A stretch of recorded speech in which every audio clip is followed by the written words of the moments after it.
हजारों प्रकार के प्राणी पाए जाते हैं। हम आपको एक अद्भुत कहानी सुनाने जा रहे हैं।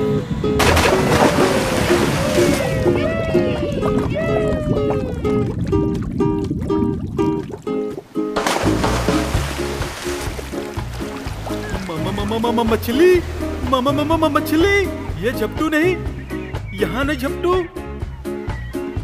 नहीं।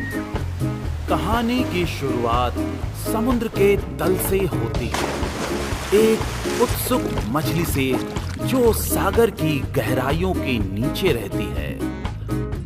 बहुत नीचे, आ गए। बहुत नीचे। मैं तुमसे पहले आ गई। ओह रुको, हम लोग शायद गलत जगह पर आ गए हैं।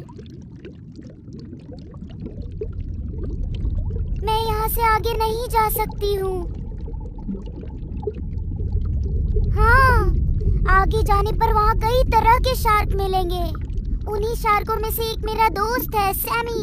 वो अन्य शार्कों की तरह नहीं है। एक बार जब दुश्मनों ने मुझ पर हमला कर दिया था, तो उसी सैमी ने अकेले मेरी जान बचाई थी। वो बहुत ही बहादुर और साहसी है। वो हमेशा मेरी जान बचाता है। वो सभी शार्कों में सबसे शक्तिशाली है, लेकिन वो अपने आप को कभी आगे नहीं करता। वो बहुत अच्छा है, वो दूसरों की तरह नहीं है, और इसीलिए वो मेरा सबसे अच्छा दोस्त है। अरे बाप रे, वो देखो हम लोगों की तरफ क्या आ रहा है। वो तो बहुत डरा हुआ लग रहा है। ये कहीं भी जाता है, वहाँ कोई ना कोई परेशानी आ जाती है। हे ऑली, इस बार कौन सी मुसीबत लेकर आए हो? अगर कोई मुसीबत आई होगी तो हमें तुरंत कुछ ना कुछ करना होगा। कैसी मुसीबत लाई हो?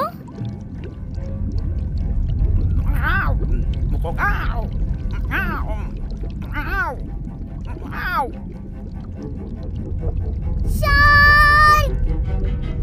ओ नहीं, इधर से भी शार्क! भागो!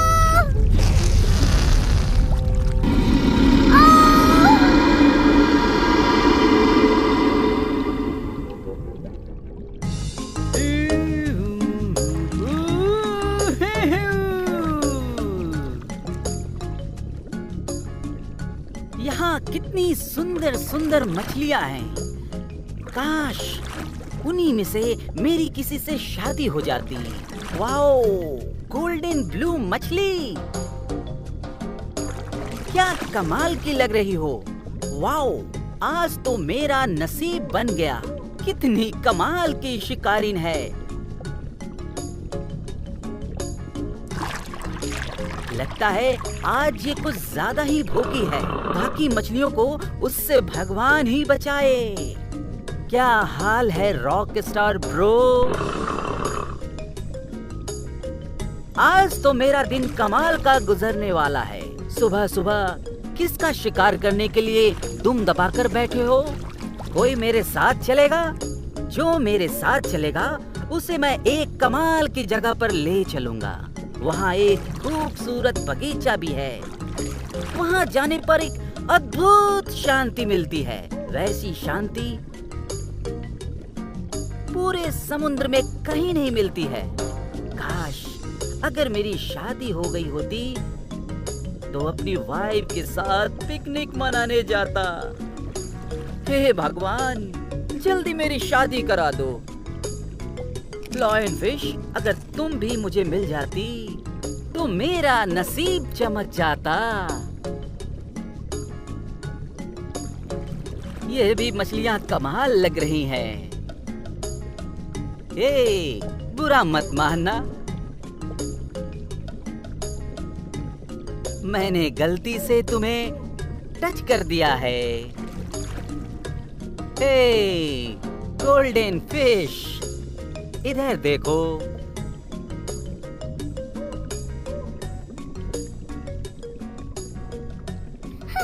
बचाओ, बचाओ!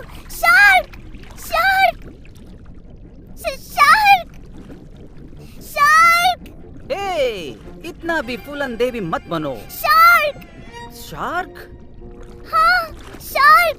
हम मुसीबत में हैं। केवल हमारा दोस्त शार्क ही हमारी मदद कर सकता है। रिलैक्स रिलैक्स, डरो मत। देखो, मेरा दोस्त प्रेफर और मैं समुद्र में घूमते हुए बहुत दूर चले गए थे, जहाँ पर बहुत सारे शार्क थे, बहुत ही खतरनाक। हम लोग अपने दोस्त शार्क को आवाज देना चाहते थे, मगर उसके पहले ही बहुत सारे व्हेल वहाँ पर आ गए। फिर क्या हुआ? वो व्हेल हम लोगों को निकलना चाहती थी, लेकिन हम लोग जैसे तैसे वहाँ से भागे और वो लोग हमारा पीछा करने लगे। अगर मैं और प्रेफर अलग अलग रास्तों पर नहीं भागते तो हमारी जान बचना मुश्किल हो जाती। और भागते भागते हम दोनों यहाँ आकर मिले। वाह, कहानी तो बहुत दिलचस्प है।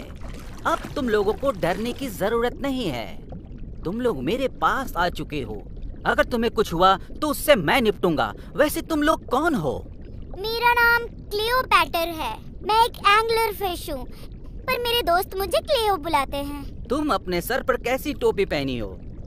तुम अपने सर पर ये कैसी टोपी पहनी हो? ये टोपी नहीं है और ना ही मैंने कोई फूल लगाया है। मैंने कहा ना, मैं एक एंगलर फिश हूँ। वाओ, मैंने अपनी लाइफ में तुम्हारे जैसी मछली कभी नहीं देखी। और तुम्हारे बगल में जो है उसके बारे में बताओ। ये मेरी दोस्त प्रेफर है। ये एक प्रेफर फिश है। तुम्हारा दोस्त तो देखने में कमाल लग रहा है। क्या कहती हो? इसकी भाषा तुम नहीं समझ पाओगे। ओह, तुम्हें पहले बताना चाहिए था ना। मैं प्रेफर मछलियों की भाषा नहीं बोल सकता हूँ। ये तो व्हेल के मुंह में लगभग पहुंच ही गई थी, मगर भगवान का शुक्रिया, ये बच गई। ओह, इसके साथ तो गलत होने वाला था। बहुत गलत होने वाला था। मैं तो व्हेल को समझा बुझाकर मना लेती, मगर वो तो राक्षसों की तरह भूखे थे और हमारा पीछा करने लगे। वो तो इससे निगलना चाहते थे। वो तो मेरा एक दोस्त था, जिसे देखते ही मैं समझ गई कि मुसीबत आने वाली है और हम लोग सतर्क हो गए थे। इसमें मैं तुम्हारी मदद जरूर करता, लेकिन इस महासागर का कोई और छोर नहीं है। इतने बड़े महासागर में तुम अपने दोस्त को कैसे ढूंढ पाओगी? इस समुद्र में तुम्हें एक से बढ़कर एक मुसीबतों का सामना करना पड़ेगा। मैं अपने दोस्त को ढूंढने के लिए अकेली ही काफी हूँ, आपको पता है।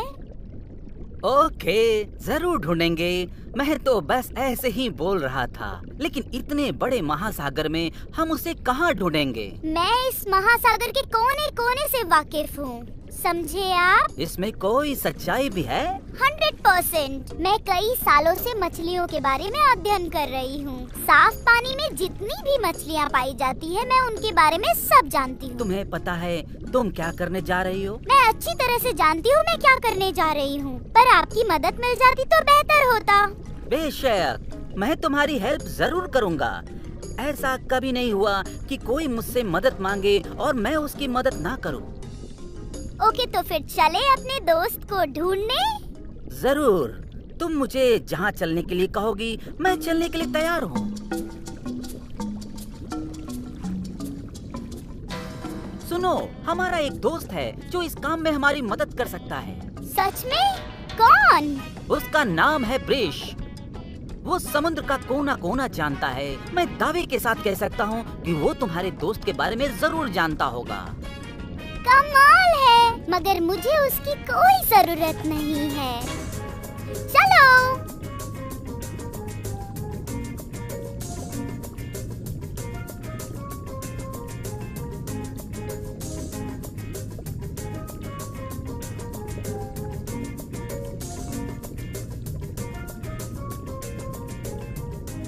वो देखो प्रेफर, वो स्टोन फिश है, मगर तुम उसके करीब मत जाना। उसके पास जाने से कुछ नहीं होगा। वो हिंसक प्राणी नहीं है। वो हिंसक नहीं है? तुम जरा उसके करीब तो जाकर देखो, उसके बाद तुम्हें पता चल जाएगा कि वो हिंसक है या नहीं। ये तुम क्या कह रही हो? ऐसा कुछ नहीं है। मैं तो उसे रोज देखता हूँ। मुझे तो कभी नहीं लगा कि वो एक हिंसक प्राणी है। स्टोन फिश को कमजोर समझने की भूल मत करना। उसका शरीर देखा, एकदम चट्टान की तरह मजबूत है। वो कुछ भी कर सकता है। इधर से चलो।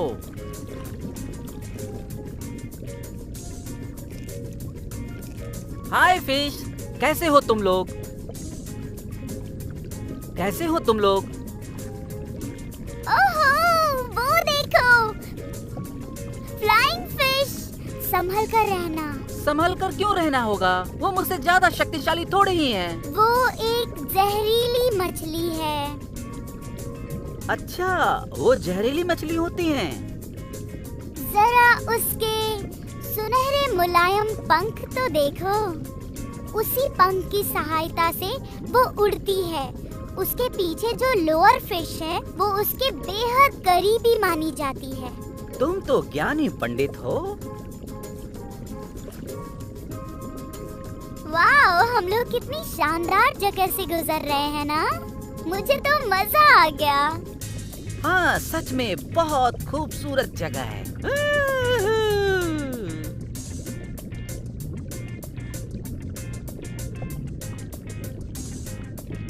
उन मछलियों को देखो, क्या उनमें से कोई सुपर पावर है जिनके बारे में मैं नहीं जानता? ये मछलियाँ, उनके पास कोई सुपर पावर नहीं है। वो सब भी हमारी तरह साधारण मछलियाँ हैं। वो सब के सब कोल्ड ब्लडेड है और हम लोगों की तरह वो हर तरह के क्लाइमेट में एडजस्ट कर लेती हैं। और तुम्हें पता है, हम मछलियों के पास गिल्स होते हैं जिससे हम पानी से ऑक्सीजन खींचकर सांस ले पाते हैं। और हमारे शरीर पर कंचे होते हैं, बहुत सारे कंचे। हम लोग बच्चों को जन्म देते हैं और अंडे भी देते हैं। वाह, Thanks. तुम तो बहुत स्मार्ट फिश हो। थैंक्स। क्या तुम्हें पता है, मछलियाँ लगभग 530 मिलियन वर्ष पहले भी हुआ करती थी। वाह, तुम कुछ ज्यादा ही वर्ष नहीं बता रही हो। तुम्हें मुझ पर यकीन करना चाहिए। मछलियाँ तो डायनासोर के भी पहले से पाई जाती हैं, पता है? तुम्हें इतना सब कुछ कैसे पता है? ये सब मैंने काफी अध्ययन के बाद पता लगाया। मैंने महासागर के जीवों के बारे में सब कुछ अध्ययन किया है। ओह, तो तुमने इन चीजों का अध्ययन किया है। तुम सच में बहुत स्मार्ट फिश हो। कुछ और बताओ। मैं तुम्हें बता दूं कि धरती के कुल हिस्सों के 70% पर महासागर है। धरती के कुल पानी में से 98.2% महासागर में पाया जाता है। ओह, चलो चलो, मैं तुम्हें कुछ और बता देता हूँ। क्या तुम्हें पता है इस धरती पर 5 महासागर हैं? बिल्कुल मुझे पता है। क्या तुम क्रम अनुसार बड़े महासागरों से लेकर छोटे महासागरों तक का नाम बता सकते हो? बताओ जरा। ये जगह मेरे पसंदीदा जगहों में से एक है। ठीक है, मुझे 1 मिनट दो। बड़े महासागरों से शुरू करके छोटे महासागरों तक का नाम बताना है। ठीक है, मैं तुम्हें बताता हूँ। पहले सबसे बड़ा है प्रशांत महासागर। उसके बाद नंबर आता है अटलांटिक महासागर। इसका एक और नाम है इंडिया से चिपका हुआ हिंद महासागर। अटलांटिक ओशन एक और है, क्या नाम है?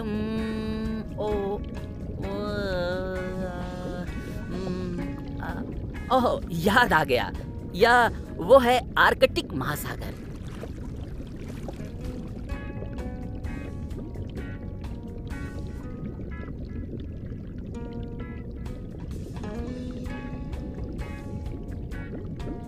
परेशान मत हो पैफर, वो तुम्हें कुछ नहीं करेगा। ये समुद्री कछुआ है। ओह, समुद्री कछुआ है। लगता है ये भी हम लोगों की तरह कहीं जा रहा है। वाह, काफी मजा आ रहा है। समुद्री कछुआ कितना सुंदर है ना। ये भी काफी वर्ष पहले से पाए जाते हैं, लगभग 110 मिलियन वर्ष पहले से। ये लोग भी तैरने में काफी माहिर होते हैं। जहाँ तक मुझे पता है, ये लोग हर साल हजारों हजार मील की यात्रा करते हैं। शायद मैं सही हूँ। समुद्री कछुओं की नजर दूरबीन के जैसे तेज होती है। इनमें सूंघने की शक्ति भी अद्भुत होती है। इनके कान नहीं होते, बट ये सेंस वाइब्रेशन और साउंड की फ्रीक्वेंसी को भाप लेते हैं।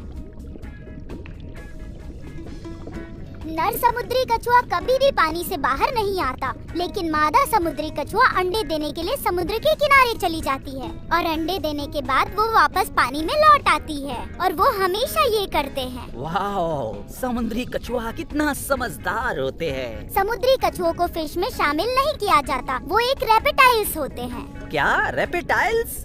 ऐसा नहीं हो सकता। हाँ, ऐसा ही होता है। रेप्टाइल्स भी समुद्र के अंदर पाए जाते हैं। क्या तुम्हें पता है?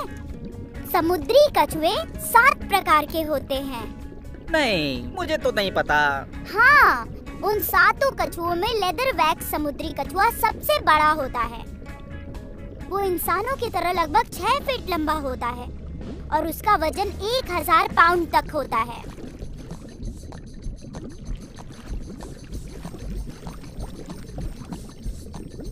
हे, वो मछलियाँ दिखाई दे रही हैं?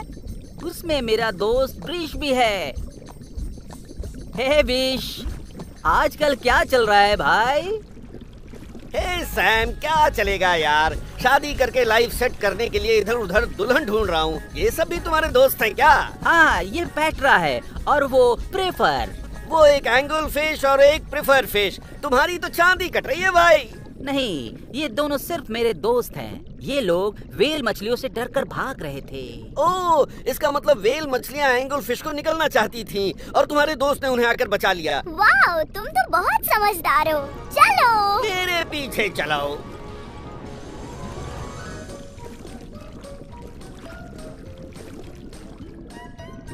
मदद के लिए शुक्रिया। अरे मैं तो वैसे ही सबकी मदद करता रहता हूँ।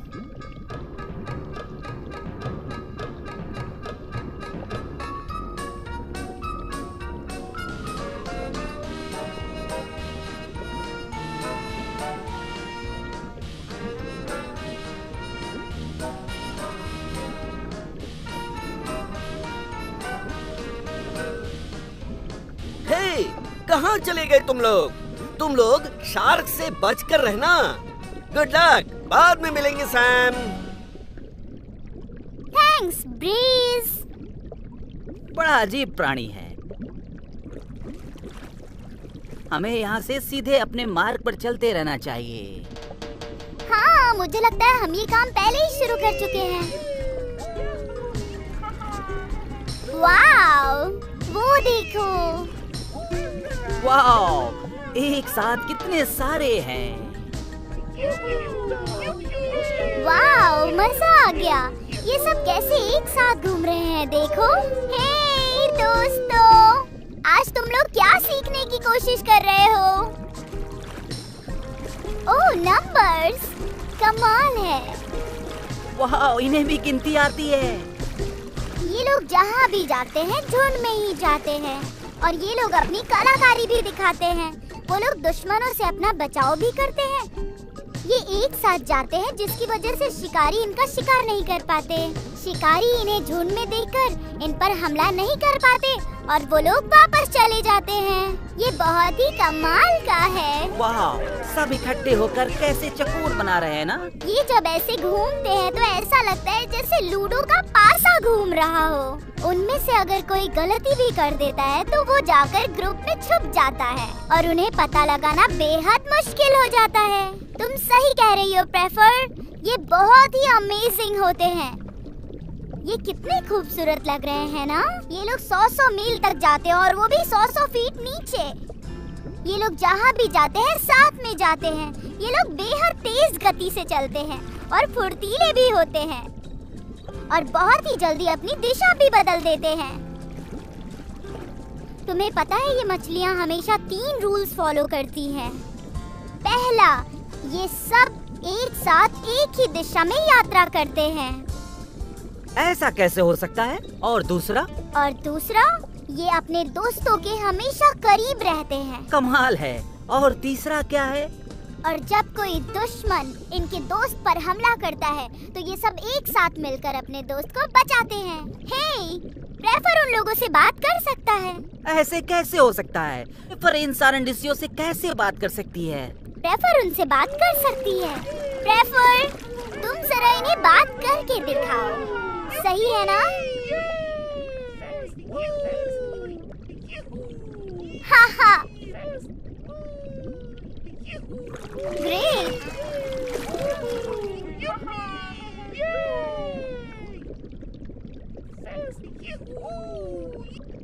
तुमने देखा, ये उनसे बात कर सकती है।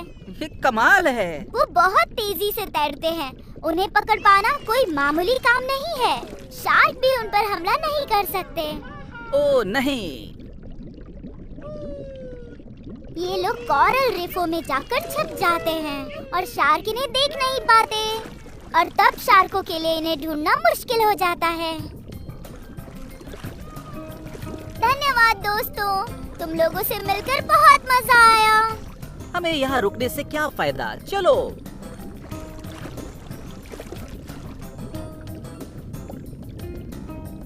वाओ, ये कोरल रीफ कितने दूर में फैला है यार। इन कोरल रीफों में कुछ बहुत ही मजेदार मछलियाँ पाई जाती हैं। हाँ, इसके बारे में मैं थोड़ा बहुत जानता हूँ।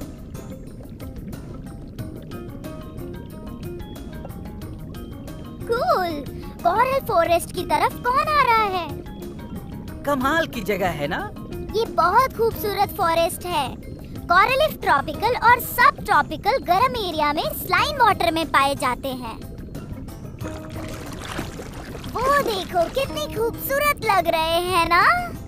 इन्हें ब्रेन कोरल भी कहा जाता है, और ये भी हमेशा ग्रुप में रहते हैं। Brain coral. Brain coral? मगर उन्हें ब्रेन कोरल क्यों कहा जाता है? वे लोग तेज होते हैं क्या? तुम कैसी बातें कर रहे हो? उन्हें ब्रेन कोरल इसलिए कहा जाता है क्योंकि उनकी शेप वैसी होती है। कमाल है। मैंने अपनी जिंदगी में ना तो कोई ब्रेन कोरल का नाम सुना था और ना ही देखा था। तुम कितनी स्मार्ट हो। ओह, थैंक यू सैम। कितने सारे कोरल रीफ हैं। कोरल रीफ की उत्पत्ति ग्लेशियर काल खत्म होने के बाद 10,000 वर्ष पहले हुआ था। बर्फ पिघलने के बाद समुद्र का लेवल ऊंचा हो गया था।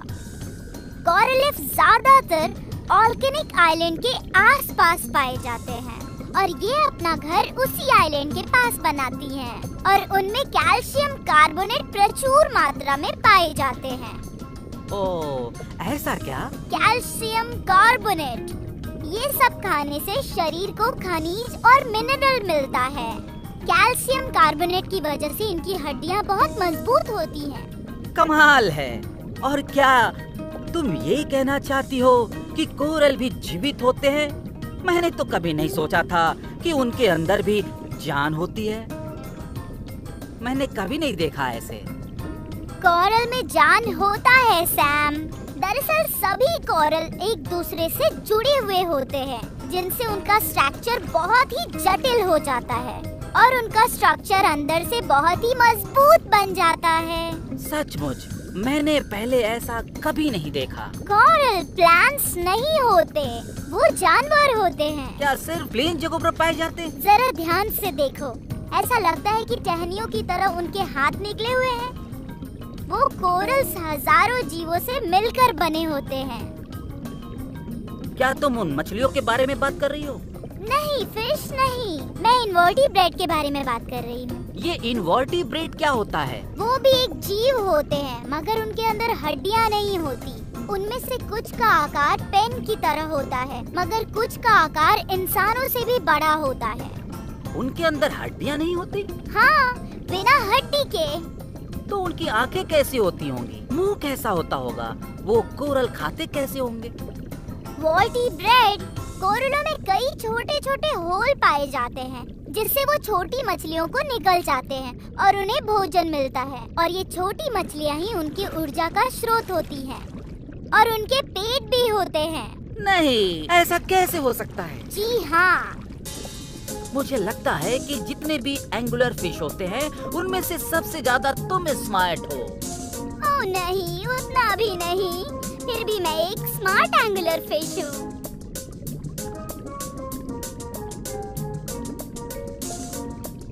ओह, वो देखो वहाँ, वो एक क्लाउन फिश है। वाह, कितना खूबसूरत है ना? ये मछलियाँ आसानी से इंसानों से हाथ नहीं मिलाती। क्लाउन फिश जब अपने दुश्मन के चंगुल में फंस जाती है, तो बाकी के क्लाउन फिश से मिलकर अपने दोस्तों की जान बचाती है। ये क्लाउन फिश बहुत तेज भागते हैं। ज्यादातर मामलों में जब इनके दुश्मन इन्हें पकड़ने के लिए इनका पीछा करते हैं तो उन्हीं की तरह दिखने वाली लैंगी फिश में जाकर ये लोग मिल जाते हैं। लैंगी फिश बिल्कुल क्लाउन की तरह दिखने वाले, और ऐसे ये बच जाते हैं। इनकी दोस्ती को मानना पड़ेगा। काश मेरे पास भी ऐसा कोई दोस्त होता जो मेरे बुरे समय में काम आता। वो देखो, वो क्या है? वो ब्लू फिश है। वो भी कितना खूबसूरत है ना? वो जितनी खूबसूरत है उससे ज्यादा घातक भी है। उनके दोनों तरफ के पंख किसी भी चीज को चीर फाड़ सकते हैं क्योंकि वो बहुत नुकीले होते हैं। यही वजह है कि ब्लू टैंग मछली को डॉक्टर फिश भी कहा जाता है। अगर उसका कोई दुश्मन हो तो वो उस पर हमला करते हैं। उनके दोनों पंख ब्लू टैंग को दुश्मन के मुंह में जाने से बचा लेते हैं। यही वजह है कि ये मछली कहीं भी खुलेआम घूम लेती है और दुश्मन इस पर हमला भी नहीं कर सकते हैं। अरे वो देखो, मुझे तो अपनी आंखों पर भरोसा ही नहीं हो रहा है। स्क्वैड है ना? वो कितना कूल है ना? ऑलराइट स्क्वैड। समुद्र के खूबसूरत प्राणियों में इनकी गिनती की जाती है। इसकी वजह? फ्रेश वाटर और सॉल्ट वाटर में हजारों तरह के प्राणी पाए जाते हैं। उनके पास भी हमारी तरह गिल्स होते हैं और कभी-कभी वो आकृत प्रॉस के पास मिक्स हो जाते हैं। उनके पास भी 8 पैर होते हैं। वो देखो, नीचे 2 और टैटा क्लॉज दिखाई दे रहे हैं। ओह, मुझे तो लगता है कि ये शार्क पर भी भारी पड़ जाते होंगे। मैं तुम्हें बताना भूल गई थी, ये बेहद वजनदार होते हैं। धरती पर जितने भी इन्वर्टिब्रेट पाए जाते हैं उनमें से ये सबसे ज्यादा वजनदार होते हैं। अरे बाप रे, उतना भारी? बिल्कुल, और इनका दिमाग भी बहुत तेज होता है और उनके पास 3-3 सूंड होते हैं। 3-3 सूंड? ओह हाँ, ये कमाल है ना?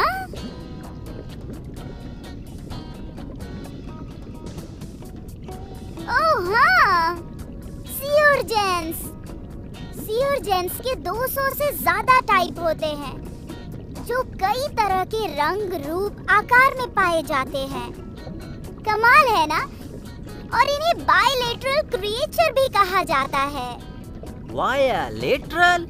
बायलेटरल इन्हें इसलिए बायलेटरल कहा जाता है क्योंकि इनके 5 सेंसेस होते हैं और पांचों आपस में बराबर होते हैं। इनके बचाव के लिए कुदरत ने इनके चारों तरफ कांटे भी लगाए हैं। ओह, मगर इनके पास तो कोई पंख नहीं है। उनके पास पंख भले ही नहीं है, मगर उनके पास पैर हैं। हालांकि ये अपने पैरों का इस्तेमाल कम ही करते हैं। ये लोग समुद्री प्रवाह के माध्यम से एक से दूसरी जगह तक पहुंच जाते हैं। ये अपना भोजन पत्तियों से प्राप्त करते हैं। ये आपस में झगड़ा भी करते हैं और कई बार तो 200 साल तक एक दूसरे से बातचीत नहीं करते। हे भगवान, 2 साल तक बात नहीं करते? वाओ, वो देखो, सुनहरी मछली। वो तो बिल्कुल खाने वाली थाली की तरह लग रही है। वो कोई थाली नहीं, ओशियन फिश है। Very cool. ओशियन सनफिश, उसे दुनिया की सर्वाधिक बड़ी मछलियों में शुमार किया जाता है। इसका वैज्ञानिक नाम है ओला मोला। यही वजह है कि इन्हें मोला फिश भी कहा जाता है। और इनके वजन के बारे में तुम्हें पता है? ये 5-5 हजार पाउंड के होते हैं। क्या कहा? 5000 पाउंड? हाँ, ये 10 फीट लंबे और 8 फीट ऊंचे होते हैं। अरे बाप रे, इतना बड़ा! महासागर में इतने बड़े बड़े जानवर पाए जाते हैं, ये तो मुझे पता ही नहीं था। इनके दुश्मन भी कम नहीं है। शार्क, व्हेल, लायन फिश, ये हमेशा सनफिश के शिकार में लगे रहते हैं। मजाक मत करो। मेरी बातों पर यकीन करो। कहीं ऐसा ना हो हमें जो व्हेल मछलियाँ पीछा कर रही हैं वो आकर इसे खा जाए। ओशियन फिश को जब इतना खतरा है तो ये फैमिली के साथ क्यों नहीं रहती है?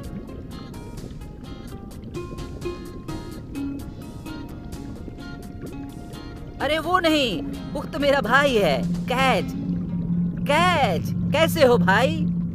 ये सब मेरे दोस्त हैं। व्हेल मछली इनका पीछा कर रही थी, इससे ही इनका एक दोस्त कहीं बिछड़ गया है। ये सब उन्हें ढूंढ रहे हैं। ऐसा लगता है कि वो कुछ नहीं बोलेगा। भाई, तुमने कुछ सुना नहीं? मैंने तुमसे कहा कि ये मेरे दोस्त हैं और ये अपने दोस्त को ढूंढ रहे हैं। इसने क्या कहा, मुझे बताना। ये कमीना जरूर किसी जेलीफिश को ढूंढने निकला होगा, इसीलिए अभी तक इसका ध्यान कहीं और है। Jellyfish? Wow, I love jellyfish. इस इलाके में कुछ स्टिंज है, तुम लोग जरा संभल कर रहना। थैंक्स फॉर हेल्प कैज, तुमसे बाद में मिलते हैं।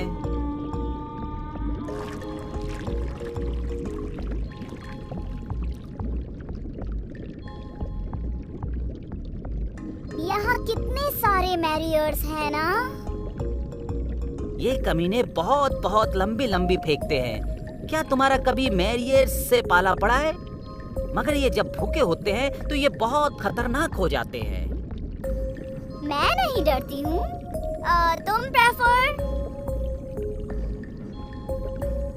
ठीक है फिर, जब तुम लोग के साथ मैं हूँ तो तुम लोगों को डरने की क्या जरूरत है? वाओ, हम लोग माइंड रीजो के इलाके में आ गए हैं।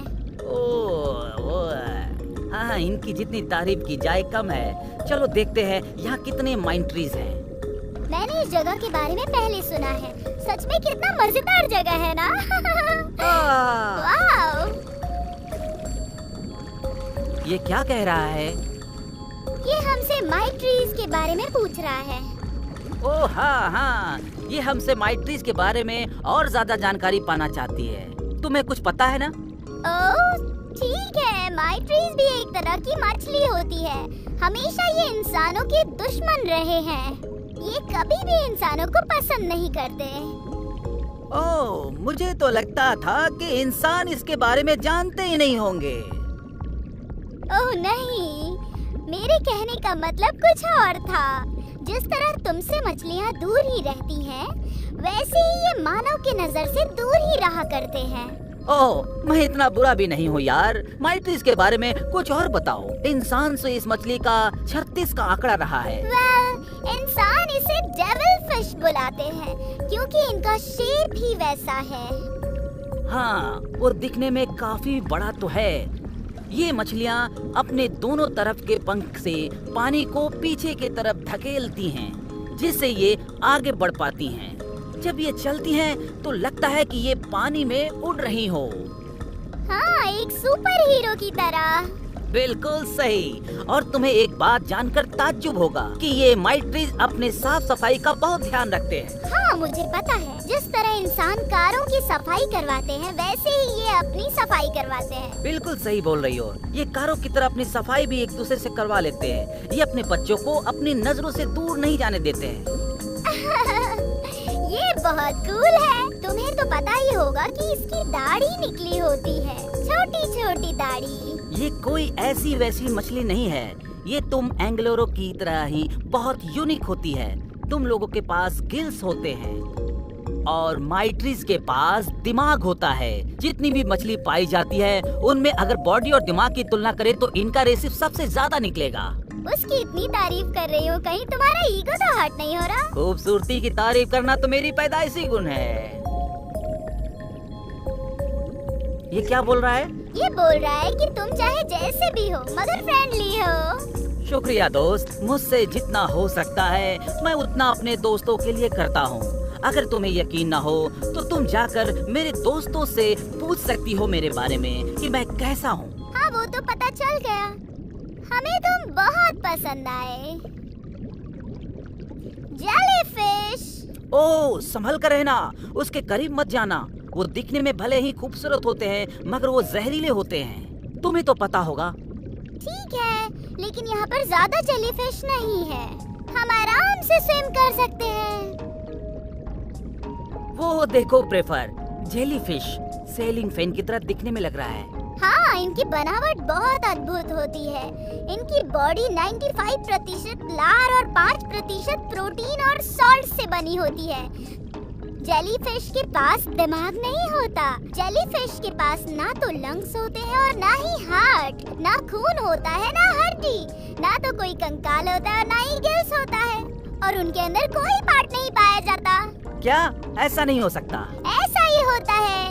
वो उनके 3 लेयर्स होते हैं, एक डर्मिस, मेसोग्लिया और एक पतला लास्टिक की तरह पदार्थ होता है। उस लेयर को जर्मिस गैस्ट्रल कहते हैं। कमाल है ना? कमाल है। वो देखते कैसे हैं? सांस कैसे लेते हैं?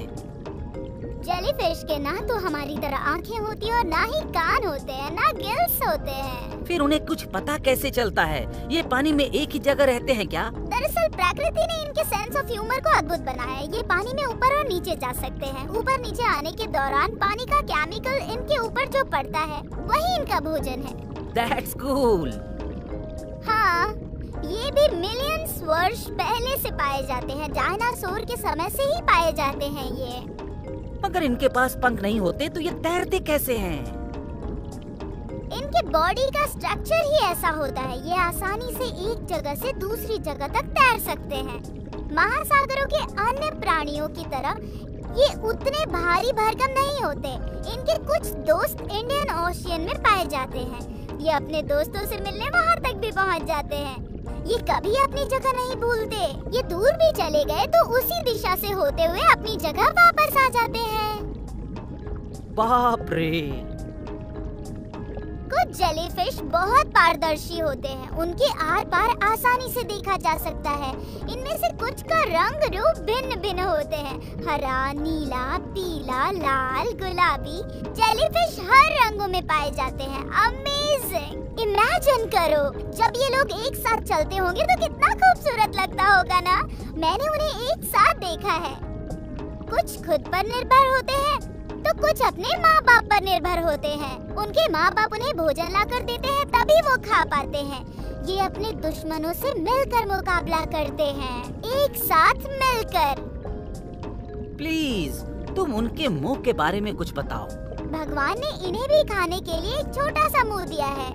ये लोग अक्सर अपने ग्रुप में ही रहा करते हैं। इनके छत्ते में जो पंख होते हैं वो इनके लिए उंगलियों का काम करते हैं। ये सुनकर कितना अजीब लगता है ना। कितनी अलग अलग मछलियाँ हैं समुद्र के अंदर। वाओ, सुनकर बहुत अच्छा लगा। जेलीफिश के बारे में बात करते करते कहीं ऐसा ना हो जाए कि हम लोग जेलीफिश से जाकर टकरा जाएं। अगर ऐसा हुआ तो हमारे लिए अच्छा नहीं होगा, हाँ? क्योंकि कुछ जेलीफिश आकार में काफी बड़े होते हैं और पता है उन्हें किस नाम से बुलाया जाता है? उन्हें ब्लू कहा जाता है। वो ऐसा होता है?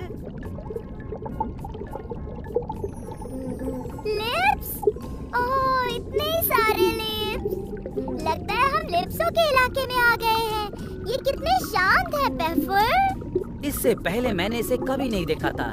किसी से लड़ मत जाना दोस्तों। सही बोल रहे हो। मुझे तो बहुत डर लग रहा है। डर? इसमें डरने की क्या जरूरत है? अगर कुछ गलत होता है तो मैं तुम लोगों के साथ हूँ ना। मेरी बहादुरी के किस्से तुम किसी से भी पूछ सकती हो। मैं तुम्हें अपने दोस्त जॉन मैकाले की कहानी सुनाता हूँ। एक समय वो अकेले ही कितनी सारी मछलियों का एक साथ शिकार करता था। क्या सच में? तुम्हारे दोस्त ने ऐसा किया? वाओ! ये मछलियाँ तो खत्म होने का नाम ही नहीं ले रही। अपने दोस्त के बारे में बताओ। मछलियों का शिकार कैसे करना है किसी को उससे सीखना चाहिए। वो मछली को मारने में बहुत स्मार्ट है। एक दिन उसे मछली पकड़ने वाले औजार का पता चल गया। उसके बाद क्या था, उसने कई मछलियों को फंसाया। एक भी मछली उसके औजार से नहीं निकल सकती थी। ओह, तुम्हारा दोस्त तो बहुत चालाक है। सही कहा तुमने। मछुआरे बहुत पागल होते हैं। अगर तुम्हें अभी भी डर लग रहा है तो मैं उन सब मछलियों को अभी साइड कर दूंगा। नहीं नहीं, रहने दो। Thank you so much. हम लोग बाहर निकल गए। हम लोगों की हेल्प करने के लिए शुक्रिया सैम। दोस्ती में कोई शुक्रिया नहीं होती। क्या तुम्हें कोई आइडिया है अभी हम कहाँ आ चुके हैं? मुझे लगता है कि हम लोग मॉरियस फिश के इलाके में पहुंचने वाले हैं। चलो।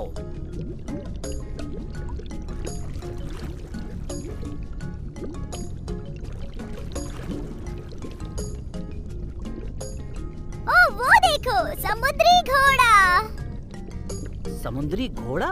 आज से पहले मैंने कभी किसी समुद्री घोड़े मछली के बारे में नहीं सुना था। तो आप देख लो, तुम्हारे सामने है समुद्री घोड़ा। इसे तो समुद्र का खजाना भी कहा जाता है। ये कोई मछली नहीं हो सकता, ये मछली है ही नहीं। ये मछली ही है। केवल समुद्री घोड़ा ही एक ऐसी मछली है जो अपराइट दोनों ही साइड से तैर सकती है। मेरा एक दोस्त है क्लोन फिश, उसने मुझे एक बार समुद्री घोड़े के बारे में बताया था।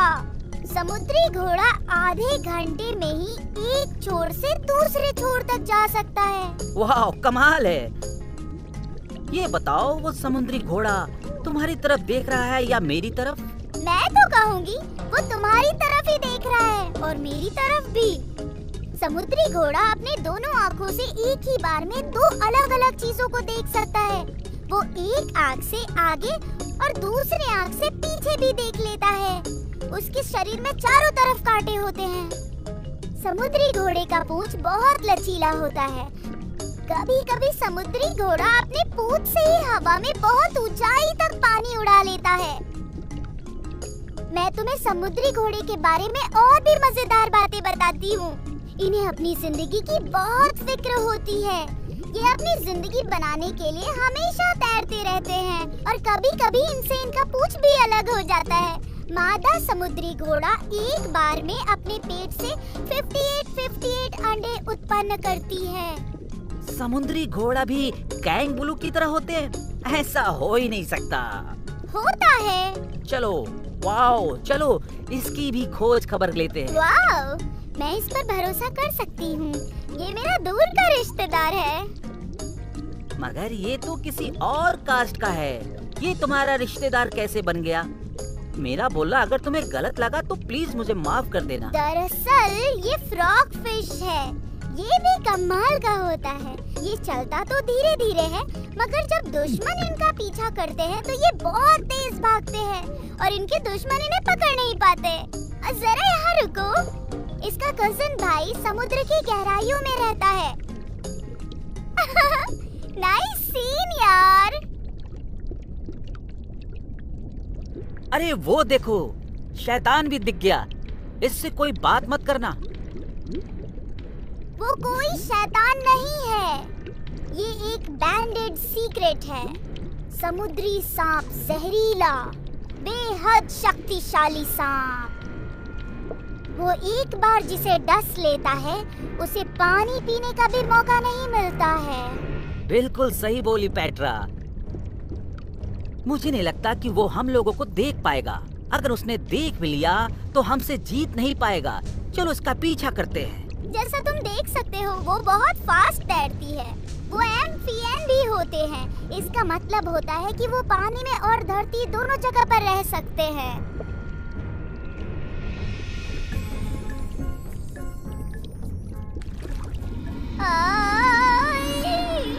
हे, ये क्या है भाई? तुम हम लोगों का रास्ता क्यों रोक रहे हो? मुझे फ्री पर फिश खाना बहुत अच्छा लगता है। मेरे रहते तुम मेरे दोस्त को हाथ भी नहीं लगा सकते हो। अगर तुम मेरे दोस्त को खाना चाहते हो तो तुम्हें मुझसे मुकाबला करना होगा। तुम कहना क्या चाहते हो? हे पेट्रा, तुम ही समझाओ इसे। हाय मिस्टर इल। मेरा नाम मार्टिन है, मार्टिन मोरेलियर, समझ गई? ओह मार्टी, क्या तुम्हें मेरा दोस्त आर्कीप्लॉस दिखाई दिया कहीं? मेरे सामने तुम्हें बोलने की हिम्मत कैसे हुई? अगर मैंने तुम्हारे दोस्त को देखा भी होगा तो भी मैं तुम्हें नहीं बताऊंगा। तुम उसे देखे या नहीं देखे ये बताओ। हाँ, मैंने देखा। कुछ शार्क उसका पीछा कर रहे थे। वो किस तरफ गए हैं? ये जानना मेरा काम नहीं। तुम बेवजह मेरा टाइम बर्बाद कर रही हो। आप शांत हो जाओ और जो पूछ रहा हो उसका जवाब दो। पहले तुम लोग अपना नाम बताओ। तुम्हें जो चाहिए वो हम तुम्हें दे देंगे, लेकिन प्लीज हमारी मदद करो।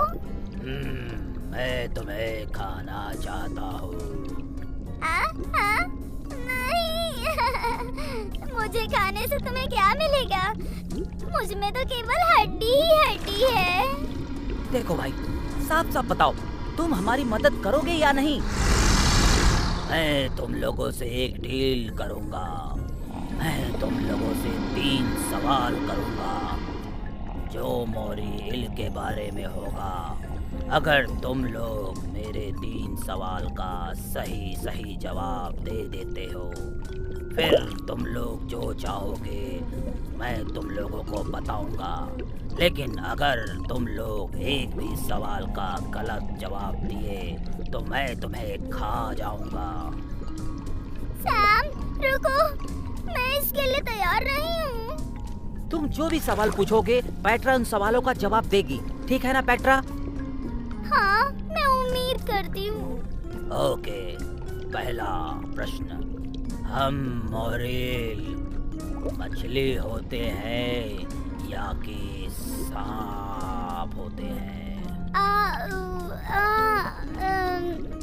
जहाँ तक मैं जानती हूँ मोरियल, तुम लोग मछली हो ना, कोई सांप नहीं। यहाँ तक कि तुम लोग एक रेप्टाइल्स की तरह दिखते हो। तुम लोगों के ऊपर भले ही कोई स्किल्स नहीं होता, फिर भी तुम लोग एक मछली हो ना। वेरी वेल, बहुत अच्छा जवाब दिया। अब दूसरा प्रश्न तुम्हारे सामने है। हम लोग हमेशा अपना मुंह क्यों खुला रखते हैं? तुम लोग अपना मुंह हमेशा इसलिए खुले रखते हो ताकि तुम वाटर फ्लो में भी अपना बैलेंस बना कर रखो और तुम लोग आसानी से सांस भी ले सको। और इसलिए मुंह खुले रखते हो कि तुम्हारा खाना सीधे तुम्हारे मुंह में चला आता है।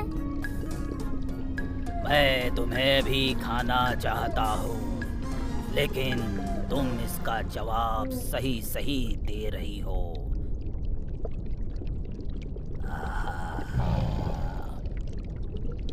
फिर भी अभी तुमसे आखिरी प्रश्न पूछना बाकी है।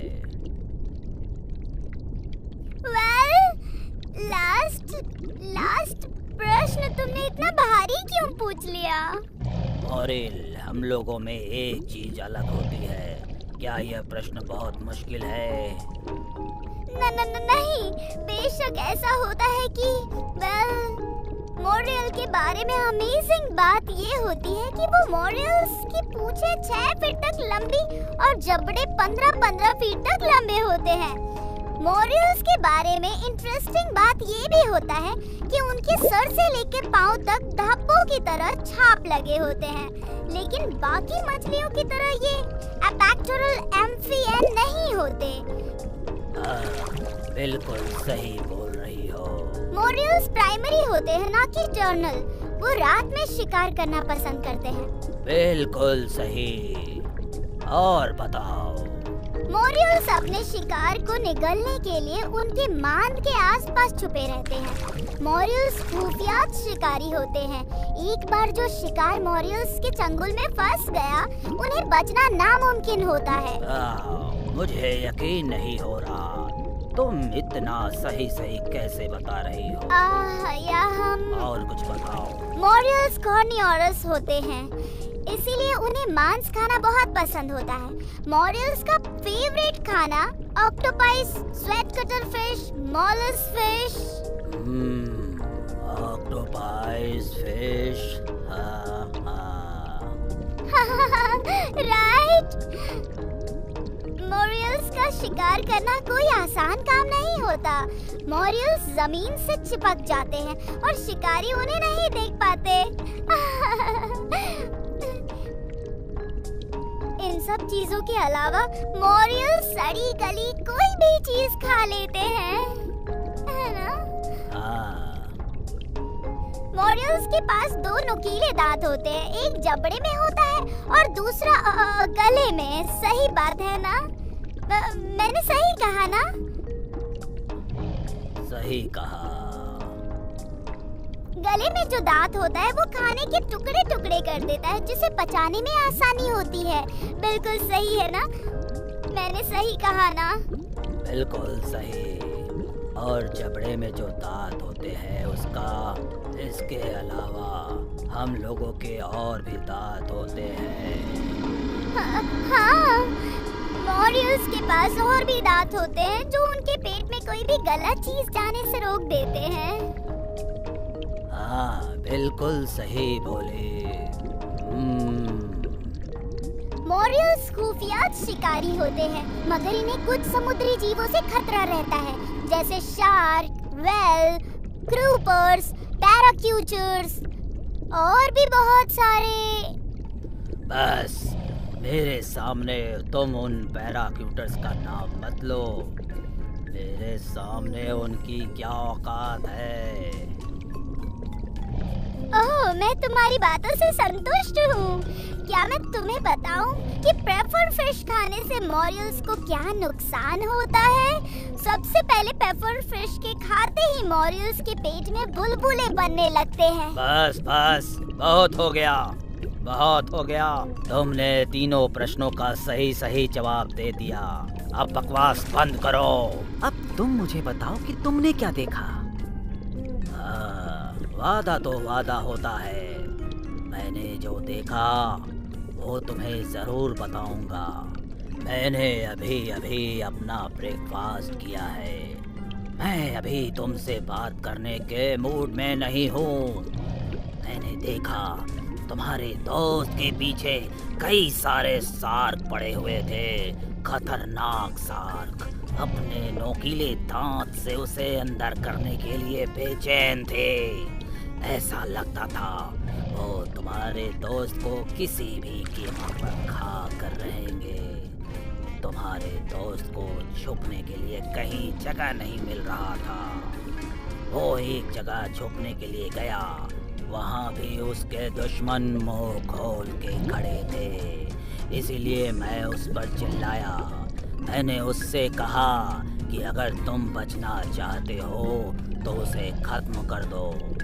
फिर वो इस गुफा में घुस गया जिसमें शार्क नहीं घुस सकते, क्योंकि अंदर जाने का रास्ता बहुत पतला था। उसके बाद मैं तुम्हारे दोस्त को बचाने के लिए शार्क से लड़ने चला गया और सारे शार्क को मैंने भगा दिया। वाह, वो तो बहुत चालाक निकला। हाँ, मैंने ऐसा इसलिए किया क्योंकि मैं भी शार्कों से बहुत नफरत करता हूँ। मैं ऑक्टोपस को खाना जितना पसंद नहीं करता हूँ, उससे ज़्यादा मैं शार्कों से नफरत करता हूँ। बिल्कुल सही। जनरली मैं मौरी इस पर विश्वास तो नहीं करता हूँ, लेकिन आज के बाद मौरी के प्रति मेरा सोच बदल गया है। अब चलो दोस्तों। ओह, थैंक्स। तुम्हारे हेल्प के लिए शुक्रिया मैरियल्स। मेरा मतलब है मार्टिन। दोबारा मत कहना कि मैंने तुम लोगों की हेल्प की। वो मेरा पर्सनल मैटर था।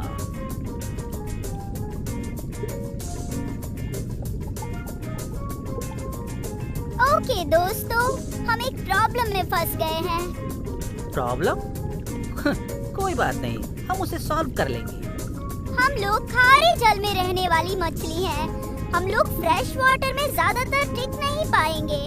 अगर हम लोग फ्रेश वाटर में गए तो हम मर जाएंगे। ये बहुत बड़ी प्रॉब्लम है। फिर तुम अपने दोस्त ऑक्टोपस को कैसे ढूंढ पाओगी? वो तो खारे पानी के साथ साथ फ्रेश वाटर में भी रह सकता है। कुछ शार्क और कुछ ही जीव ऐसे होते हैं जो खारे पानी और फ्रेश वाटर दोनों जगह पर रह सकते हैं, लेकिन हर कोई ऐसा नहीं कर सकता। लेकिन हमारा दोस्त हमें छोड़कर फ्रेश वाटर में कैसे रह सकता है? ओह, तो तुम्हें लगता है कि वो उधर नहीं होगी? यकीन के साथ तो नहीं कह सकते, फिर भी हमें अपने दोस्त को ढूंढने के लिए सूर्य ढलने से पहले उधर चलना होगा। देखो सैम, वो पफर फिश। एक और परफर फिश। लेकिन वो परफर फिश हमारे परफर फिश से बहुत बड़ा है। कहीं ये दूसरी मछली तो नहीं है? ये भले ही हमारी पफर की तरह नहीं दिख रहा हो, मगर ये तो एक पफर ही है। ये भी शार्क से उतना ही डरते हैं। वो बड़ा हो गया है फूल कर, पर वो पफर ही है। अविश्वसनीय। अगर तुम परफर फिश के बारे में मुझे कुछ जानकारी दो। पफर बहुत क्लासिक होते हैं। ये सैकड़ों सालों तक जिंदा रहते हैं। ये अन्य मछलियों के लिए बेहद खतरनाक होते हैं। पफर की सूंघने की क्षमता बहुत शक्तिशाली होती है। पफर का पेट बहुत ही लचीला होता है। इनके गर्दन के आसपास एक खास सेफ होता है, लेकिन जिससे वो सुनने का काम भी करते हैं। मैं सही बोल रही हूँ ना पफर? मैं समझ गया, मुझे सामने कुछ लुप्स दिखाई दे रहा है। एक बार मेरा उससे भिड़ंत हो गया था सैम। पफर देखने में तो बहुत खतरनाक नहीं लगते, लेकिन उसके पेट में उतनी जगह होती है कि 3 दर्जन इंसानों को मारकर खा सकते हैं वो। ओह, उसने क्या कहा पफर? वो शार्क के बारे में बहुत कुछ जानता है। पूरे समुद्र के प्राणी उसके बारे में बात करते हैं। अविश्वसनीय, मगर वो क्या जानता है? ये बोल रहा है कि हम लोग लाफ्टर सेप से खास लगाव रखते हैं।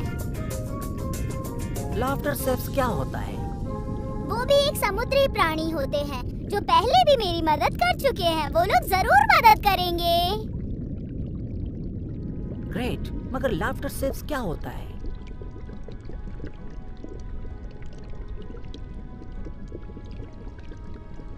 ये है समुद्री जहाज। ओह, तो ये है वो समुद्री जहाज। सही कहा। मैं काफी समय पहले से सुनती आ रही हूँ कि इंसान समुद्र में कोई खजाना ढूंढने आते हैं। मैंने इसके बारे में अध्ययन किया है। ओह, आखिर वो किस तरह का खजाना ढूंढते आते हैं? क्या वो हीरा ढूंढने आते हैं या लैक टेबल ट्रस्ट प्रिंसेस? ओह नहीं, गोल्ड। वो लोग गोल्ड ढूंढने आते हैं। गोल्ड? मगर वो लोग गोल्ड का क्या करते हैं? क्या गोल्ड हमारे किसी काम का नहीं है? दरअसल मुझे कंफर्म नहीं पता इंसान गोल्ड का क्या करते हैं।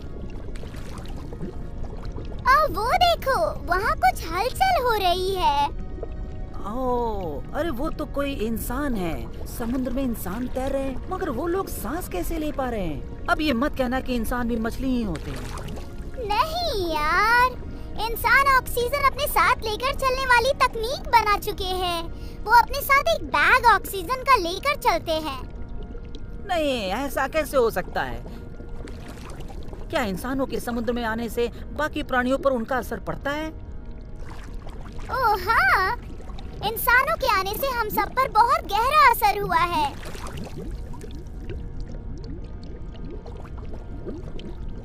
लाफ्टर जरूर उस जहाज के अंदर होंगे। हमें जाकर उन्हें देखना चाहिए। प्रफर ने क्या बोला? अंदर शार्क हो सकता है। ये जहाज बहुत पुरानी है।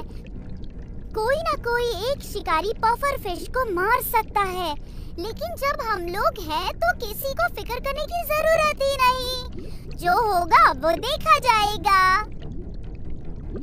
हाँ पफर, शार्क बहुत डरावने होते हैं और गुस्सैल भी होते हैं, बहुत ही खतरनाक। इंसान उसे समुद्री कुत्ता भी कहते हैं। समुद्री कुत्ता? लेकिन वो मुझे तो कुत्ते की तरह नहीं दिखते।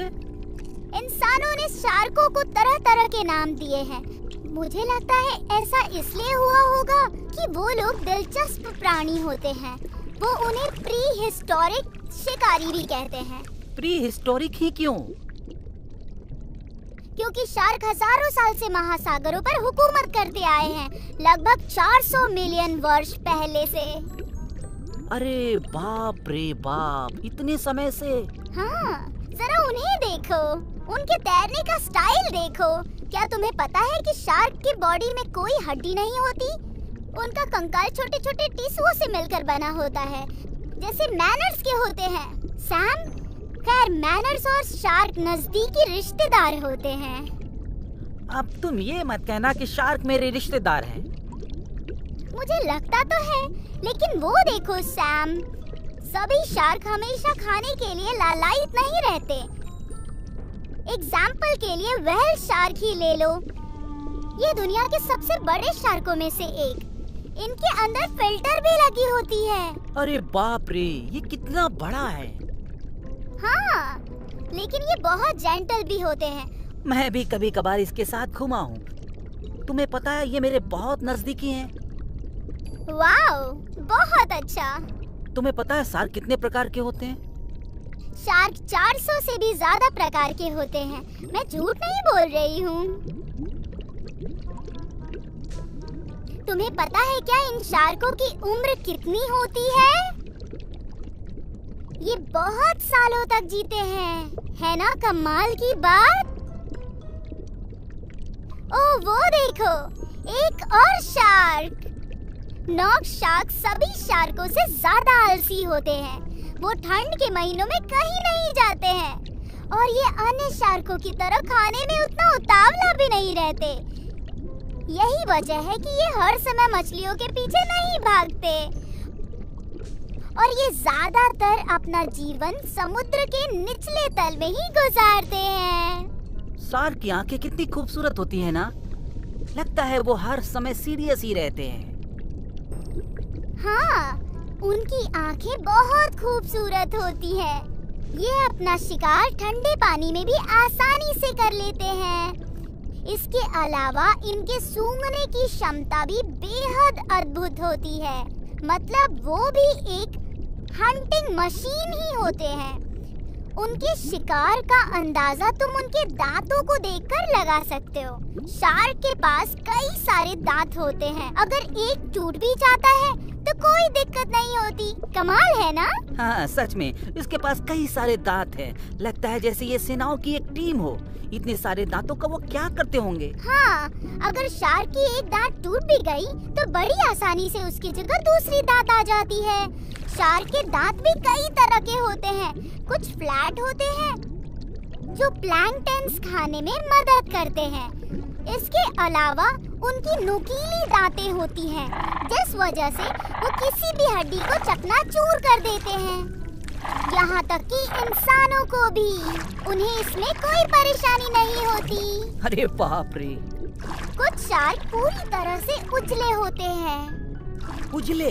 पूरी तरह से उजले होते हैं? वाओ! हाँ, वैसे एक व्हेल मेरे दोस्त का पीछा कर रहा था, जो बहुत बड़ा भी था।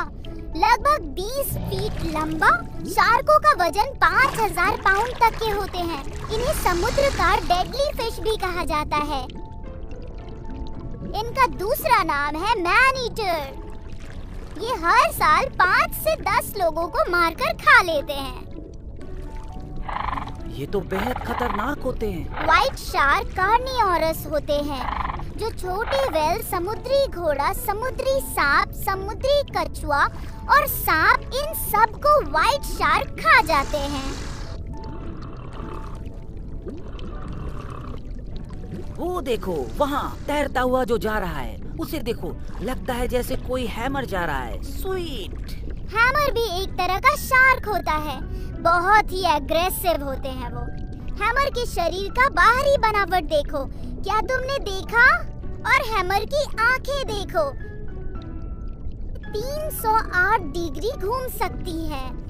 इसका मतलब होता है कि हैमर अपनी आंखों से एक बार में ऊपर नीचे कभी भी एक साथ देख सकता है, बड़ी ही आसानी से।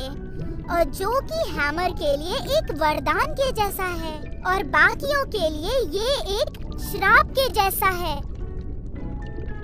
प्रोफेसर ने क्या कहा? ये उस शार्क की तरफ देखने को कह रही है। क्या तुम्हें दिखाई दे रहा है? छोटी छोटी मछलियाँ उसके साथ साथ चल रही है। क्या तुम्हें दिखाई दे रहा है?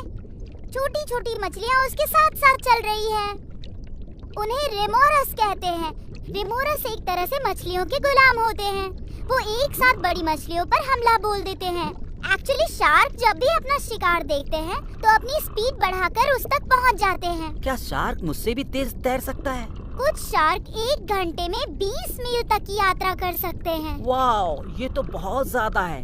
बेहतर तो यही होता कि हमारा उससे पाला नहीं पड़ता। वो देखो, नीचे एक जहाज पलटा है। हमें शार्क का डर छोड़कर शिप के अंदर जाना चाहिए। चलो चलते हैं।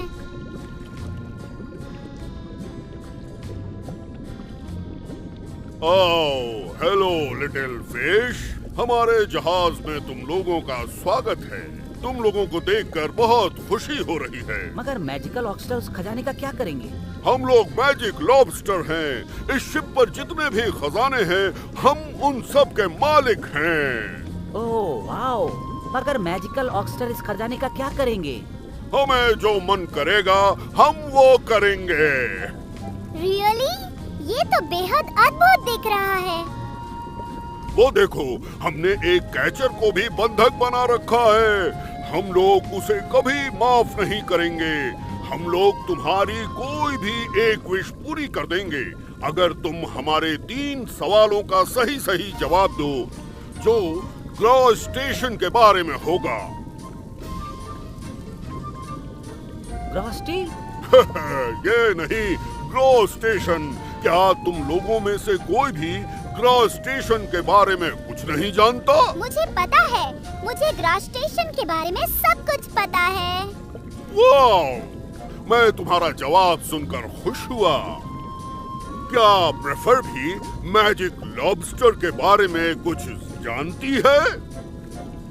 उसे छोड़ो, जो भी पूछना है मुझसे पूछो। ठीक है, मैं तुमसे पहला सवाल पूछता हूँ। ग्रह स्टेशन का कंकाल कहाँ मिलेगा? ये कैसा प्रश्न है? ग्रह स्टेशन के शरीर में तो कोई कंकाल होता ही नहीं है। ये प्रश्न उतना भी मुश्किल नहीं है सैम, क्योंकि ग्रह स्टेशन का कंकाल उसके शरीर के बाहर पाया जाता है। क्या? बिल्कुल सही। ग्रह स्टेशन के कंकाल ही ग्रह स्टेशन की बॉडी को ढक कर रखते हैं। वो कंकाल बेहद कठोर होते हैं। Well done my dear. अब तुम्हें सिर्फ 2 प्रश्नों का सही जवाब देना है। मैं तैयार हूँ। ओके, दूसरा सवाल बहुत छोटा है। ग्रह स्टेशन के पास कितनी पूंछें होती हैं? ये तो बहुत आसान है। उसके पास 2 पूंछें होती हैं। Sky blue, well done. अब तीसरा प्रश्न, ये इतना आसान नहीं होगा। क्या तुम तैयार हो? हाँ। ठीक है। एंथ्रू क्रैब 1 और हेरीमेंट क्रैब्स के बीच क्या अंतर होता है? रुको पफर, दोनों क्रैब्सों के बीच क्या अंतर होता है, जरा मुझे सोचने दो। ये थोड़ा मुश्किल लग रहा है। समझ गई। वेल, हर्मी क्रैब्स ये कोई क्रैब्स नहीं होते। एंड्रू क्रैब्स के 5 पैर होते हैं जो बाहर से दिखाई देते हैं, जिसमें नर्व फ्लैक्स भी शामिल होता है। इसके अलावा उसके पास 2 पूंछें भी होती हैं जो उसका वजन बढ़ाती हैं, जिससे उनको ये भी फायदा होता है कि वो सर्कुलेट्स वाटर में भी चल देते हैं और वो अपने दोनों आगे के पैरों की सहायता से आसानी से तैर लेते हैं। अब हर्मी क्रैब्स, उनके पास भी वैसे ही 5 पैर होते हैं, लेकिन उनके 4 पैर दिखाई देते हैं और 5वां पैर उनके अंदर के सेल्स में छुपा होता है, जिसकी सहायता से वे अपने गिल्स को साफ करते हैं। Very good. और बोलो। फीमेल भी साफ कर लेते हैं। ठीक है, बोलती हूँ। हर्मी क्रैब समुद्र के दूसरे प्राणियों को नहीं देख पाते हैं, जैसे कि स्नेल। हर्मी क्रैब्स कुछ भी खा सकते हैं और वो उसे बड़ी आसानी से पचा लेते हैं। उसके शरीर का बाहरी हिस्सा भी बेहद लचीला होता है, जिसे बड़ी आसानी से हिलाया डुलाया जा सकता है और उनके पीछे का उठा हुआ भाग उनके शरीर को सुरक्षा प्रदान करता है। इसके अलावा ये अपने नेचुरल सेल्स का उपयोग करते हैं। इससे ये अपने शरीर के अन्य भागों की साफ सफाई करते हैं और उनकी हड्डी और उनके सेल को सुरक्षा प्रदान करते हैं। तो है ना ये कमाल की बात? उन्हें और किसी चीज की जरूरत नहीं। ओहो, हम लोग तुम्हारे जवाब से बहुत खुश हुए। एंगुलर फिश, क्या तुम और बोलना चाहती हो? वेल, रेगुलर हर फिश पानी में मेजॉरिटी के साथ रहती है। ये भोजन के लिए दूसरों पर निर्भर रहते हैं। ये ज्यादा समय या तो पानी में रहते हैं या फिर किनारे पर रहते हैं, जबकि हर्मी क्रैब्स पूरी तरह पानी पर निर्भर रहते हैं। जैसा कि सॉल्ट वाटर हर्मी क्रैब्स ये समुद्र के निचले तल में पाए जाते हैं और ये खुले स्थानों पर रहते हैं, जबकि वाटर हर्मी क्रैब्स बीच पर रहते हैं। कभी कभार समुद्री लहरों से मीलों तक दूर चले जाते हैं। ओह, बहुत हो गया। तुम एग्जाम में पास हो गई। अब तुम कोई भी एक विश मांग सकती हो। तो बताओ, हम तुम्हारे लिए क्या करें? हम लोग अपने दोस्त को ढूंढ रहे हैं, ऑक्टोपस को। ओह हो, सर्कल ब्लू, उसे ढूंढना कोई मुश्किल काम नहीं है। हम लोगों ने देखा कुछ शार्क उसका पीछा कर रहे थे, लेकिन हम लोगों ने शार्क को भगाकर उसे बचा लिया। शार्कों के भगा देने के बाद हमने उससे कहा कि तुम हमसे कोई भी मदद मांग सकते हो। क्या आप लोगों ने ऐसा किया? इसका मतलब आप लोगों ने उसे फ्रेश वाटर की तरफ भगा दिया? हाँ हाँ, हमने ऐसा ही किया, उसकी एक विश पूरी कर दी। अब तुम लोग क्या चाहते हो? हाँ, हमें भी फ्रेश वाटर में जाने का वरदान दे दो, ताकि हम लोग भी अपने दोस्त को ढूंढ सके। वो हमसे बिछड़ गया है और उसे वापस घर तक पहुंचा सके। तुम्हारी विश जरूर पूरी होगी। जाओ, मैं अपना जादू तुम्हें देता हूँ। फ्रेश वाटर में तुम्हें जाने से कुछ नहीं होगा। कासो कासो कासो, अब तुम लोग सीधा फ्रेश वाटर में पहुँच जाओ। ओह बेबी, हम लोग स्लो मोशन में उड़ रहे हैं। चढ़ना मत दोस्तों, पकड़ के रहना, संभल के रहना दोस्तों। हम लोगों को कुछ नहीं होगा। ऐसा उनके जादू के प्रकोप की वजह से हो रहा है। उनकी वजह से हम लोग फ्रेश वाटर में पहुंच चुके हैं। ये फ्रेश वाटर है? सैमन। अभी हम लोग सैमनों के इलाके से गुजर रहे हैं। अपस्ट्रीम। सैमन एक ऐसे मछली होते हैं जो महासागर और लेक दोनों जगहों पर पाए जाते हैं। साइमन फ्रेश वाटर के साथ साथ सॉल्ट वाटर में भी रह लेते हैं। ये तो उनके लिए वरदान से कम नहीं है। कैसे करते हैं ये लोग? हाँ, ये लोग नदी से समुद्र में चले जाते हैं और वहाँ से घूम फिर नदी में चले जाते हैं। कुछ सैमन तो ऐसे होते हैं जो बिल्कुल उसी जगह पर आते हैं जहाँ से वो गए थे। वो अपना मार्ग हमेशा याद रखते हैं। लेकिन वो ठीक वहीं पर कैसे पहुँच जाते हैं? ये सूंघ कर अपने इलाके का पता लगा लेते हैं। उनके गर्द में एक विशेष प्रकार का फॉर्मिंग पाया जाता है। कुछ साइमन हजार मील चले जाते हैं और उसके बाद भी वो अपने घर वापस चले जाते हैं।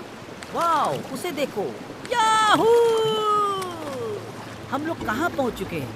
लगता है हम लोग किसी नदी में पहुँच चुके हैं जो काफी दूर तक फैला हुआ है। नदियों की लंबाई हजार मील लंबी होती है। इतना बड़ा? ओह हाँ, दुनिया की सबसे लंबी नदी नील नदी है जो अमेरिका में है। दूसरी सबसे लंबी नदी अमेज़न है। अमेज़न में हजारों तरह की मछलियाँ पाई जाती हैं।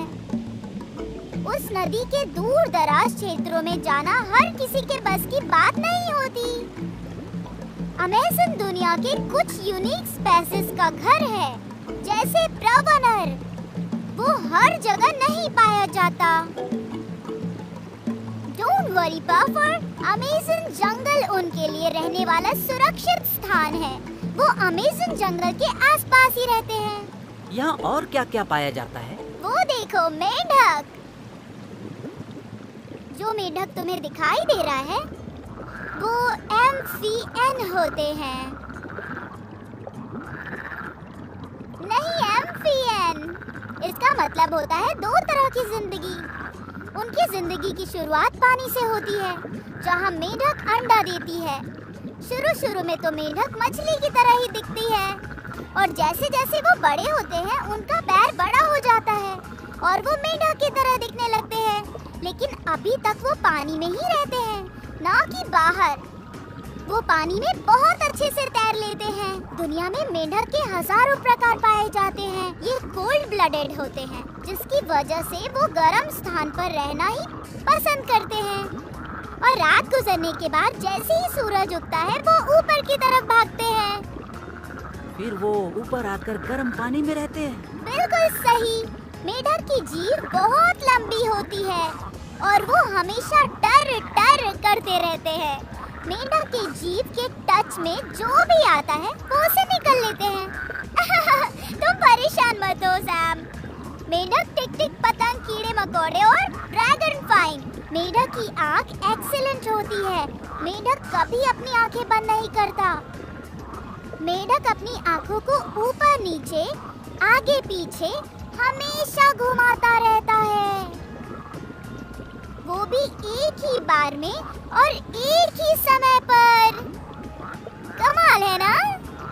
तुम उसके जीभ को टच मत करना। मेढक लंबी छलांग मारते हैं और ये मेढक की सबसे खास बात होती है। ये एक वाटरफॉल।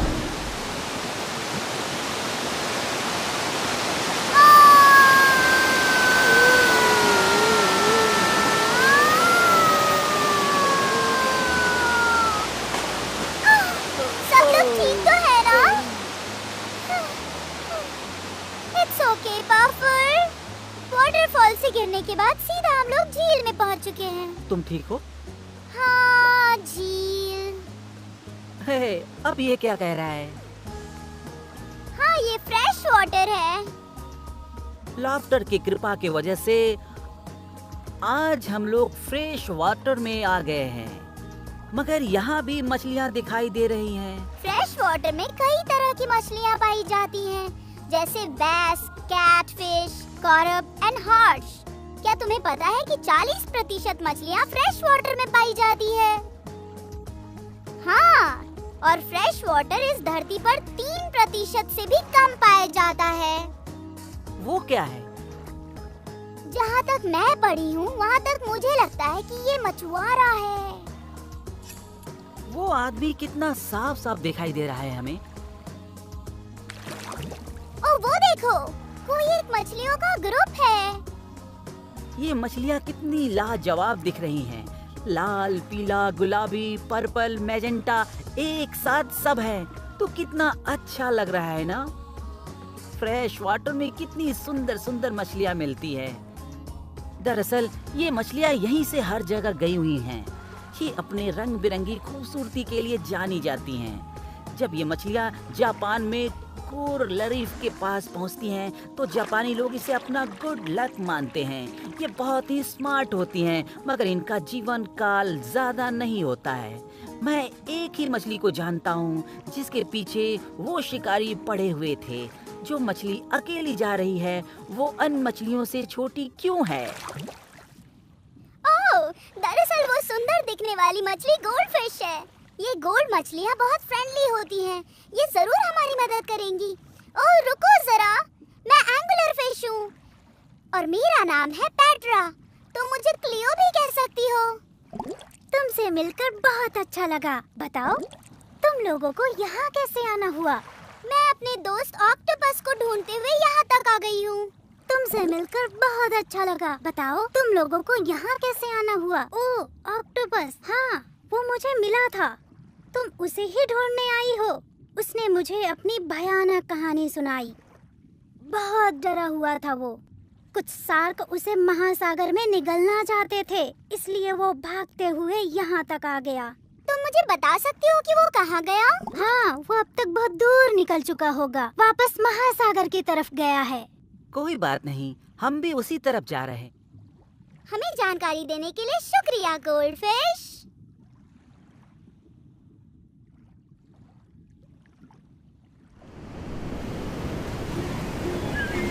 वाओ, मजा आ गया। मुझे समुद्री लहरों की आवाज बेहद पसंद है।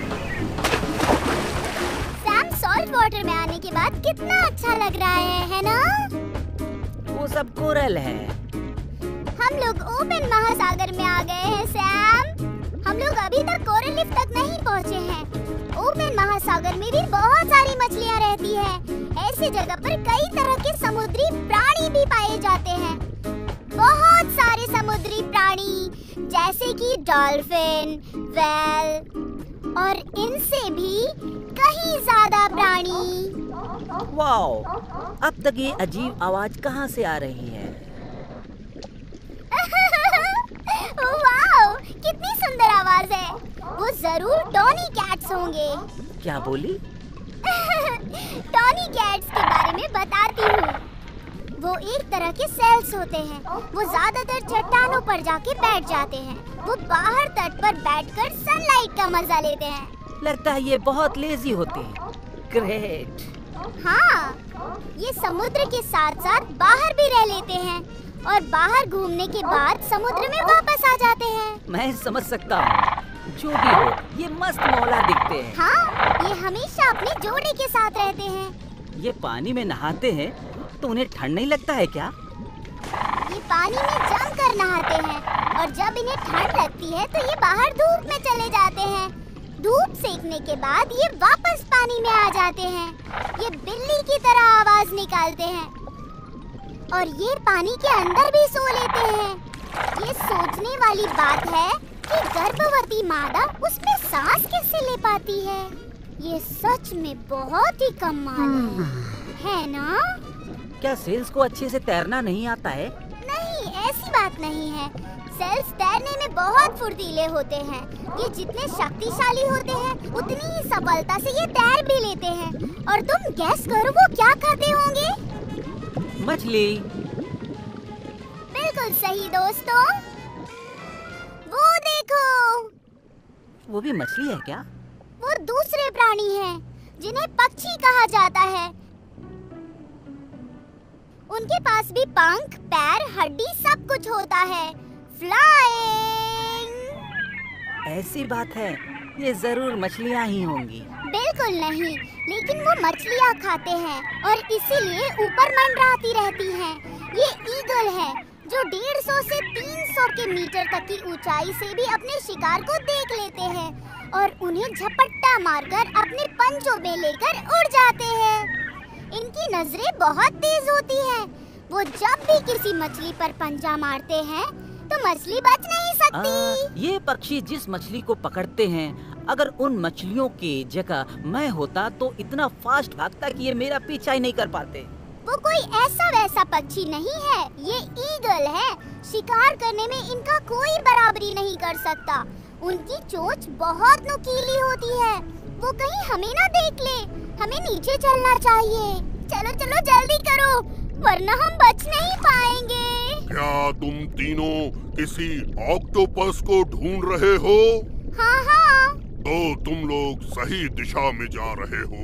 वो एक शार्क से बचकर इधर ही निकला है। वापस आने से डर रहा है। शार्क अभी भी उसे चारों तरफ ढूंढ रहे हैं। ऑक्टोपस तुम्हारा दोस्त उनसे बहुत डरा हुआ है। शार्क तो चारों तरफ फैले हैं। ओ नहीं, वो किस तरफ गए हैं? वो सामने की तरफ गया है।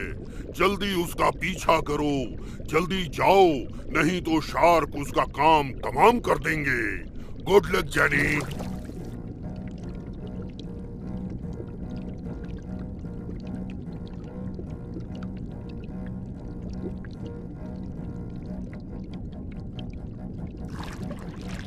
कहीं वो तुम्हारा दोस्त तो नहीं है? शार्क अभी भी उसका पीछा कर रहे हैं। वो हमारा दोस्त है, हमें उसे बचाना होगा। चिंता मत करो, मैं उसे निपटता हूँ। नहीं सैम, तुम उसके पास मत जाओ। वो लोग तुम पर हमला कर देंगे। छोड़ दो, आ जाओ वापस। अरे दुष्ट शार्क, तुम ऑक्टोपस को अकेला छोड़ दो, नहीं तो तुम्हें मुझसे लड़ना होगा।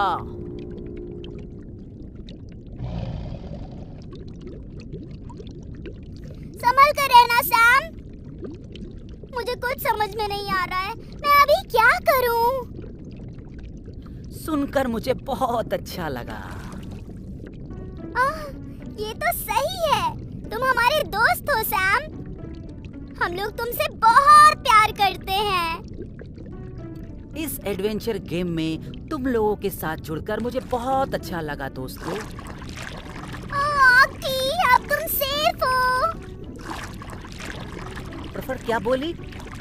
वो बोली कि तुम हमारे नए दोस्त हो। हाँ वो तो है, अब ऑक्टोपस भी मेरा नया दोस्त बन चुका वो तो है। ठीक है, मगर अन्य शार्कों का क्या करेंगे?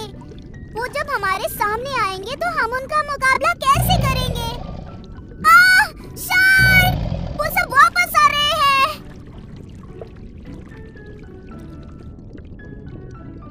बट वो तुम्हें खाने तो नहीं आ रहे हैं ना? ओह, वो इसे खाने नहीं आ रहा है। कमाल है। ओह, ये कह रहा है शार्क इसका काफी समय से पीछा कर रहे थे। कोरल रीफ, खुला महासागर, चट्टान, समुद्र का ऊपरी भाग, निचली भाग, झील, वाटरफॉल्स। सच्चूरित, सच में ये कितना थक गया होगा, है ना? वो भी थक गए होंगे। ऑक्टोपस ने बहुत हिम्मत से काम लिया है।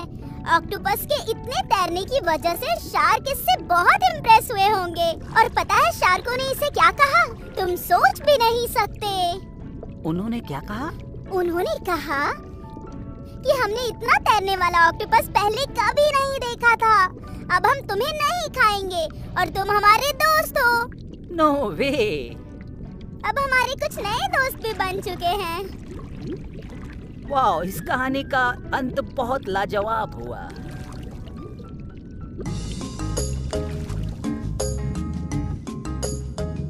याहू! I love Mary. काश कोई खूबसूरत मछली मिल जाती तो नया दोस्त बना के बहुत मजा आता। लाजवाब। आखिरकार इस कहानी का अंत हुआ। ये कहानी अन्य कहानियों की तरह नहीं थी। इस कहानी में ये दिखाया गया है कि किसी भी चीज को छोटा नहीं समझना चाहिए। समुद्र में ऐसी और भी कितनी कहानियां होती रहती हैं।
महासागर धरती पर 70% कुल भाग घेरे हुए हैं। समुद्र के बारे में पूरी तरह जानना लगभग नामुमकिन है। याहू!